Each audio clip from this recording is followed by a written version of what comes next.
Aside cooking chicken barbecue adobo fillet, I'm gonna make cooking chicken soup with the malunggay and the papaya. Oh, can you imagine? The papaya is expensive. It's 63 pesos in 1 pieces. It's ready to cook. Now we need to heat up the 2 cups of add the ginger, the lemongrass, and the onions. And let's it boil 5. Now it's boiling. Smell good, the lemongrass. So we need to add the chicken now and the papaya. Okay, boiling.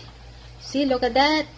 Looks yummy. So now we need to add the malunggay.